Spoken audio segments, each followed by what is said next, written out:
Hey guys, what's up? It's Joe Raiti from Raiti's Rise, and I'm in downtown Safety Harbor for this amazing car show, and they're doing an amazing thing. They're raising money to help fight off that terrible thing known as breast cancer. But in the meantime, I have some mild and some wild cars here, and this one is definitely probably one of the wildest at this location. I have a 2003 Mustang. Yes, you heard me right. If you were thinking, what is it? It's a 2003 Mustang, and this guy or girl, whoever owns it, has thrown everything at it to change it from that Mustang. Now, if you don't know anything about 2003 Mustang, you know, through the years, Ford has been into performance, and then in the terrible mid 70s, performance went down the toilet.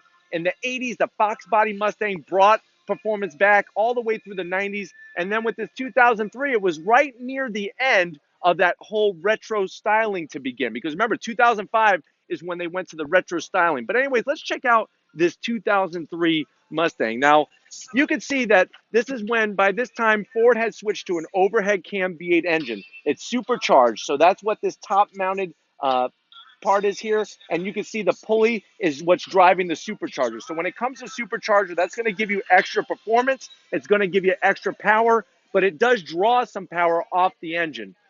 Everything has been changed up to the aluminum radiator. You can see all the different wires and piping and whatnot, but you can see that there's a lot of modification done. Let's take a look down at the front here.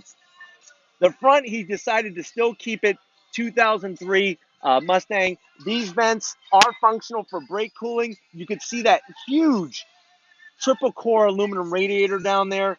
Really, really built for performance, because this thing, with all the power it's probably putting out, you're going to want to be able to cool that engine at the end of the day. Let's go ahead and check down the side. I do like the actual wheels that he's running on this. It's a nice style. It really goes well with the 2003. It's an 18-inch, so it's not too big, not too small.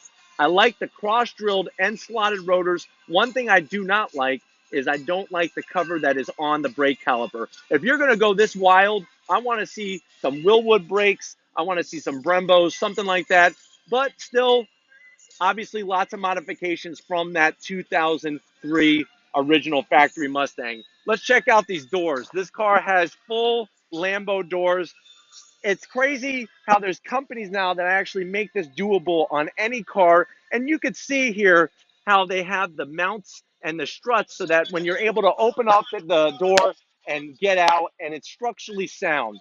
Another thing I wanted to also pan from the Lambo doors is have my camera guy Chris show you that carbon fiber hood on it. Full carbon fiber. I really like the style. I like the functionality of it. It gives it that extra touch. But that's what this owner was going for something extremely wild. Check out the interior of this car.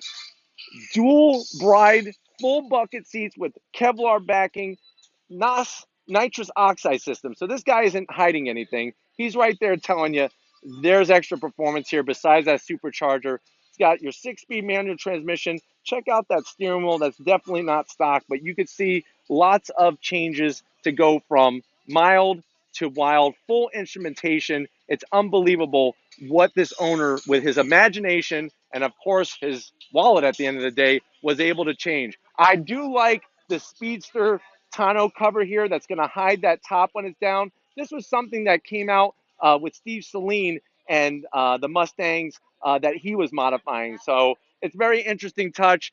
This rear wing is another Saleen styling feature. And then you can see how the rear end of this car has actual, I've never seen this before, where they actually have struts that are holding the rear diffuser in place. You can see the exhaust coming out the back. This thing screams performance, and it screams personality. And it took a lot of time and effort to get it to this. So you let me know, is this something that you find is something that you'd want to drive? Is it too wild? Is it, should it be more modified? I don't know. Leave a comment in that comment section. If you have not subscribed yet, please hit that subscribe button. Thank you guys for being on this journey with me. If you have not joined yet, join the journey. I don't know where it's going, but it's fun, and who knows where it's going to go. If you haven't been to my website, raitisrise.com, you can send me messages directly through there. Also, I have Instagram, Twitter, and Facebook, all Raitis Rides, all original content all the time. And just like always, I'll see you on the next ride.